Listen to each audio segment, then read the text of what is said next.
गिबियावनो गोजोननाय मोनदों जे थांनाय 17 बोसोरा बिपिएफ दोलोनि सरकारनि समाव हाग्रामा महिलारि दैदेननाय बिपिएफ सरकारनि समाव घरामारानि रायजोफ्रा गोबां खेब बिथांमोना नैबे लामाखौ जागोन मोनसे आसा खालामनानै दंमोन। नाथाय बिथांमोननि हाग्रामा महिलारिनि दैदेननाय बिपिएफ सरकारा मावफुंनानै होनो हायाखै। दिनै जोबोद गोजोननाय मोनदों जे जोंनि आसामनि गिबि मन्थ्रि डक्टर हिमन्त बिश्व शर्मानि दैदेननायाव बिथाङा जिखो आसामखौ भारतनि जौगासार मोनबा रायजोनि गेजेराव मोनसे खालामनो नागिरदों आरो बेनिखायनो आसामनि खना खनला थानाय जायगाफ्राव दिनै लामा बानायनो थाखाय बिदिनो अंगनबादि सेन्टारनिफ्राय लानानै दालां बान्दो बानायनो थाखाय जिखिनि राहा लादों बे राहानि मोनसे बिदिन्थि बादियैनो दिनै मुख्यमन्त्रि फकिफोर निर्माण आसनिनि गेजेरजों नैबे घरामारानि 1 किल'मिटार 700 मिटार माने 1700 मिटार बे लामाया दिनै आईसीबीपी रड जानो थांगासिनो दङ आरो बिनि थाखाय दिनै घरामारानि रायजोफ्रा जोबोद गोजोननाय फोरमायदों जे थांनाय गोलाव सम बिपिएफनि टाइमाव 17 बोसोराव मोननो हायाखै बे लामाखौ बिथांमोना मोननो हादों। बेनिखायनो बिथांमोननि गोसो गोरबोआव जि रंजानायखौ नुनानै आंबो जोबोद गोजोननाय मोनदों। मानोना दिनै जोंखौ एमएलएफोरखौ जिखिनि चिफ मिनिस्टार बिथाङा जोंनो सुजुग होदों बे सुजुगखौ दिनै घरामारानि रायजोफोरनो दिनैहाय आङो बावसोमनो खाबु मोनबाय। निस्सय बे लामाखौ बिथांमोना जोबोद गोनांथिखौ नायनानै जाजानो लुबैबाय थादोंमोन। बेखौ दिनै जों मोगथां महर होनो हाबाय आरो बियो जोंनि प्रमद बर' मानगोनां बिथां बिटिआरनि चिफ बिथाङा दिनै नैबे ओनसोलाव सान्थि गोजोन खौसेथि लानानै फैबाय। बे ओनसोलाव समान मोनथाय समान जौगानाय खौ लानानै फैबाय आरो बिनिनो बिदिन्थि महरै दिनै जों बे लामाखौ मोननो हादों। बेनिखायनो आङो नैबे लामाखौ घरामारा रायजोफोरनि आङो दिनैहाय बावसोमनो मोननानै जोबोद गोजोननाय मोनदों आरो बेखिनि हाबाफारि दिनै बे घरामाराल' नङा आंनि सिडली समस्तियाव गैयाब्लाबो 30-35सो बेबायदि लामा निस्सय बेखेवनाय जागोन। बासुगाव मिउनिसिपाल बर्डनि सिङाव गोबां लामा आरो ड्रेन बानायनाय जागोन। काजलगांव मिउनिसिपाल बर्डनि सिङावबो बिदिनो गोबां लामाफोर बानायनाय जागोन। मुख्यमन्त्रि फकिफोर निर्माण आसनिनि गेजेरजों जोंनो जिखिनि खाबु होदों बेयो गोबां माने लामाफोरखौ जों दिनै मावफुंनो निस्सय मोनगोन। गैयाबो खमसे खम जोङो 30-35सो किल'मिटार लामा थांनाय बोसोराव जोङो 50 किल'मिटार मोनदोंमोन। एबाराव आरोबाव जोङो 30-35सो किल'मिटारसो लामा जों निस्सय दिनैहाय मावफुंनो हादों आरो बेजों आसा खालामदों जे जोंनि लामाया जाहैबाय जोंनि जौगानायनि मोनसे बिथिं बियो। लामा दालां बान्दोफ्रा जौगायोब्ला बा बानायजायोब्ला जोंनि राङारि बा रांखान्थि बिथिङावबो जोबोद सुबिदा जायो। जोंनि फरायसाफोर थांलाय फैलायाव सुबिदा जायो। आबादारिफोरनि थाखाय थांलाय फैलायाव बिथांमोननि दिहुनथाइफोरखौ रोगानायाव बाजारसिम लांनायाव जोबोद सुबिदा जायो आरो बे गासैबो जिनिसा जौगानायनिनो मोनसे बिथिं आरो बे जौगानायखौ जों जेब्लाबो लांबाय थागोन आरो बेखायनो नोंथांमोननि मिडियानि गेजेरजों जों बेखौनो आङो खावलायदों जे दिनै जोङो जिखिनि गोजोन खौसेथिजों लोगोसे बेजों लोगोसे जौगानायखौ जाहाथे जों लांफाबाय थानो हायो आरो बे धाराया इउपिपिएल दैदेननाय सरकार बिजेपि दैदेननाय डक्टर हिमन्त बिश्व शर्मा दैदेननाय सरकार बे सरकारनि दिनाव थांबाय थागोन बा जाबाय थागोन बेखौ जोङो निस्सय मिजिं खालामनो हायो। एमएलएआ जे नोंथांमोननि गाहाय लामा हान्था मेला खालामग्रा बे लामाखौ दिनै मावफुंनानै होनाय मोनसे खामानिया सोलिगासिनो।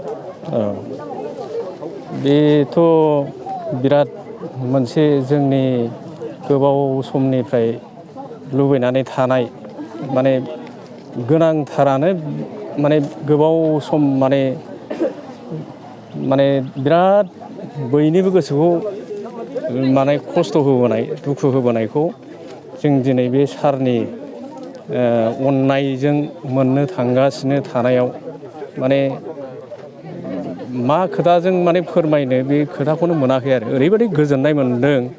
गामिनि साफ्रोमबो रायजो राजा आइजो बायदि गथ' गथाय बयबो माने गोजोननायानो उसिफावनाय आरो माने बिथांखौ माने जों गोसो गोरबोजों माने बोरसो होनो गोसो जादों आरो माने इयुनाव जाहाथे बेबादिनो जोंनि सुजुग अभाब अभिजुगखौ जिहेथु नायलांबाय थानो मोन्थों बेखौनो आनान गसाइनाव आर'ज गाबनाय थाबाय आरो बिथांनिसिम।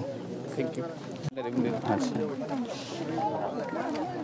दिनै जे बे गोथार दिनाव जोंनि बेसेबांबा गोबाव लुबैनानै थानाय बे गरामारा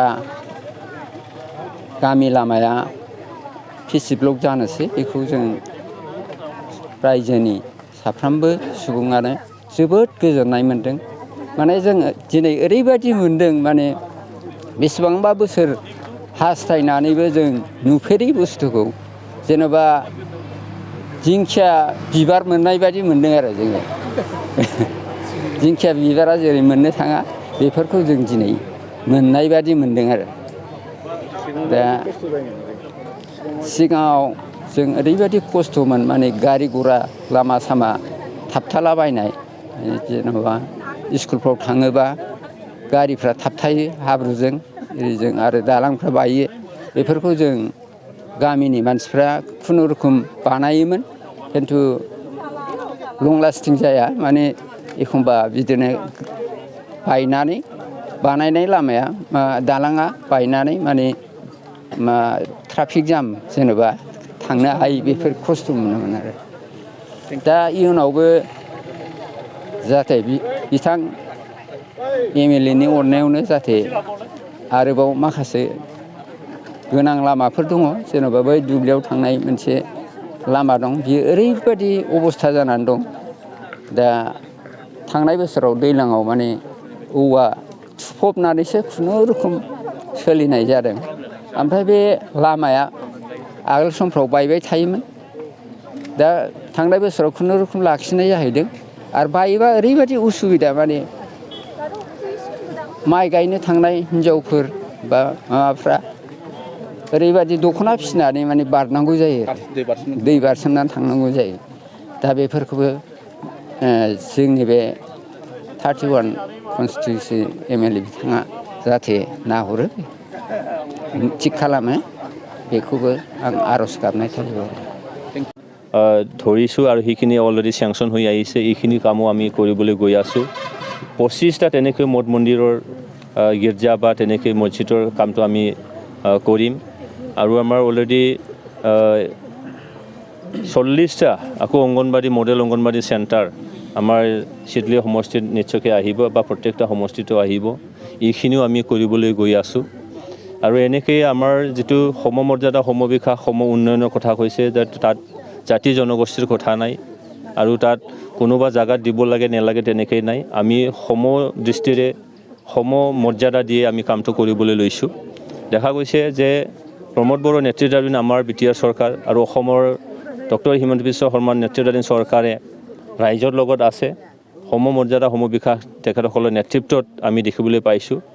এইকাৰণে মোৰ দৃঢ় বিশ্বাস যে আহি থকা সময়ত মুখ্যমন্ত্ৰীৰ যিখিনি সপোন সেই সপোন নিশ্চয় বাস্তৱায়িত হ'ব আৰু ইয়াৰে এটা নিদৰ্শন হয় এইটো।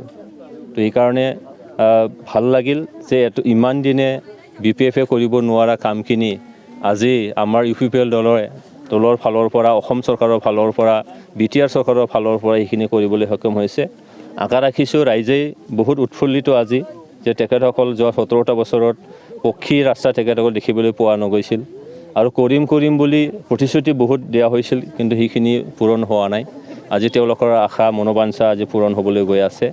তো ৰাইজৰ লগত আমি আছোঁ আৰু ৰাইজেও নিশ্চয়কৈ আজি উন্নয়নৰ ধাৰাটো দেখিছে আৰু শান্তিটো আজি BTR অঞ্চলত আহিছে যাৰ কাৰণে আজি আমি কাৰণ উন্নতি হ'বলৈ হ'লে শান্তি নিশ্চয় লাগিব আৰু শান্তিটো আমি আজি BTR চৰকাৰে প্ৰমোদ বড়ো নেতৃত্বাধীন চৰকাৰ অহাৰ লগে লগে ডক্টৰ হিমন্ত বিশ্ব শৰ্মাৰ যিটো দূৰদৰ্শী যিটো নীতি আৰু আমাৰ ভাৰতৰ প্ৰধানমন্ত্ৰী নৰেন্দ্ৰ মোদী ডাঙৰীয়াৰ যিখিনি মাৰ্গদৰ্শন আজি এই অঞ্চল শান্তি আহি গ'ল। শান্তি অহাৰ লগে লগে প্ৰগতি নিশ্চয় হ'ব, উন্নতি নিশ্চয় হ'ব আৰু এই উন্নতিৰ যিটো ধাৰা এই ধাৰাটো আমি অক্ষুণ্ণ ৰাখিব নিশ্চয় পাৰিম। সেইখিনি আশা আৰু ভৰসা ৰাখিয়ে আজি এই ৰাস্তাটো মই এই ঘৰামাৰাৰ ৰাইজৰ কাৰণে মই উৎসৰ্গা কৰি দিছোঁ।